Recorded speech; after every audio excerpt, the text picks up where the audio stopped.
Hello বন্ধুরা, welcome back to my channel. তো চলে এলাম আবার একটা নতুন ছোট্ট পার্সেল ভিডিও মিনি ব্লগ। তো যাই হোক, গরম তো খুব ভালোই পড়েছে। তোমাদের কেমন গরম লাগছে অবশ্যই কমেন্ট বক্সে জানিও। আমার তো প্রচুর গরম লাগছে, তো সে তোমরা দেখেই বুঝতে পারছো, যেহেতু আমি বাপের বাড়ি তোমরা দেখেই বুঝতে পারছো। আর আসল কথা যেটা হলো, পার্সেলটা কী এসছে সেটা তোমাদের সাথে শেয়ার করবো বলে তো চলে এলাম। তো আমি একটা পার্সেল মানে একটা জিনিস অর্ডার করেছিলাম। অর্ডার বলতে কি, যে লিপস্টিক অর্ডার করেছিলাম। একসাথে একটু কম দামে পেয়েছিলাম। তো একসাথে 8খানা লিপস্টিক। তো যে মানে ইউজ করার মতন তো যেগুলো ছিল, আর বাদ বাকিগুলো অন্য অন্য একটু কালার ছিল। বাট সুন্দর, খুব ভালোই লেগেছে।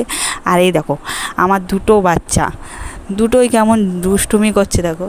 আমি ভিডিও করছি আর এরা সামনে এসে বসে আমার কাছ থেকে সব জিনিসপত্র নিয়ে নিচ্ছে, বারবার করে দেখতেই দিচ্ছে না কোনো জিনিস ভালোভাবে। তো যাই হোক, আমি ফার্স্টে